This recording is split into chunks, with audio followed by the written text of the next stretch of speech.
On the cold night of February 9th, 2004, something inside Maura Murray broke. A crack no one could see, a silence no one noticed.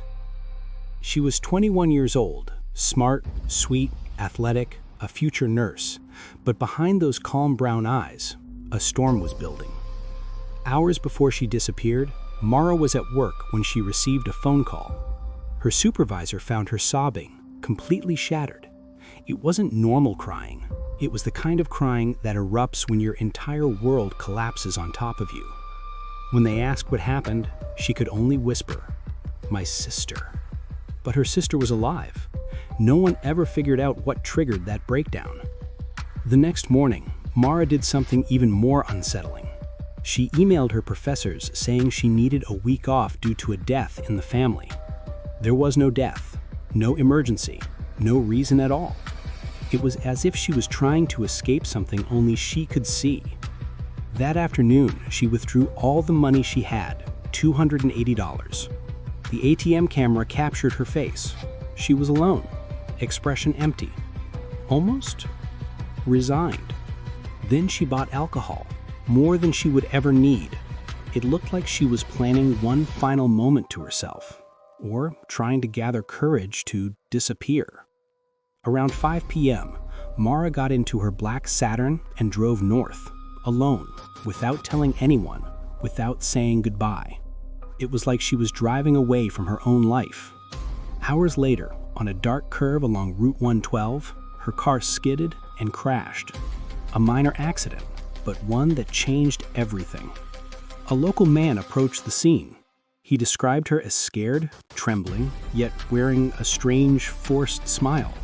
She refused help. She claimed she had already called roadside assistance, but in that area, there was no cell service. Why'd she lie? Who was she hiding from? Or what? Before we continue, if you're into true crime stories like this, mysterious, unsolved, and absolutely chilling, make sure you subscribe to the channel and leave a like. It helps this story reach more people, and it supports the work that keeps these cases alive. 15 minutes later, police arrived, and the impossible had happened. Maura was gone. The car was there. Airbags deployed, windshield cracked, alcohol bottles intact. Her little stuffed animal still sitting on the seat. But Maura wasn't there.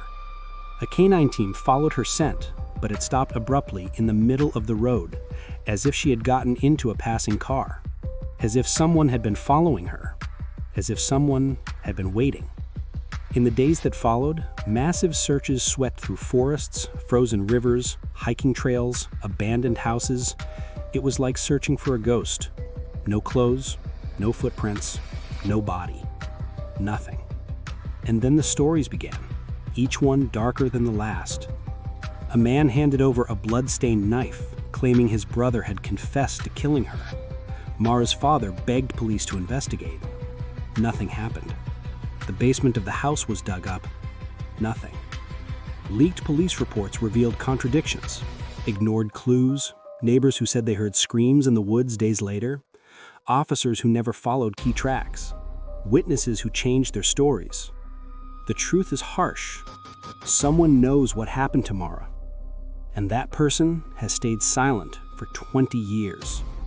2 decades have passed. The car was found. The crash site was found. Her belongings were found. But the most important piece, the soul of this case, Maura Murray herself, was never found. And the question that echoes, cold and relentless, inside millions of people is, what happened that night? Did she run?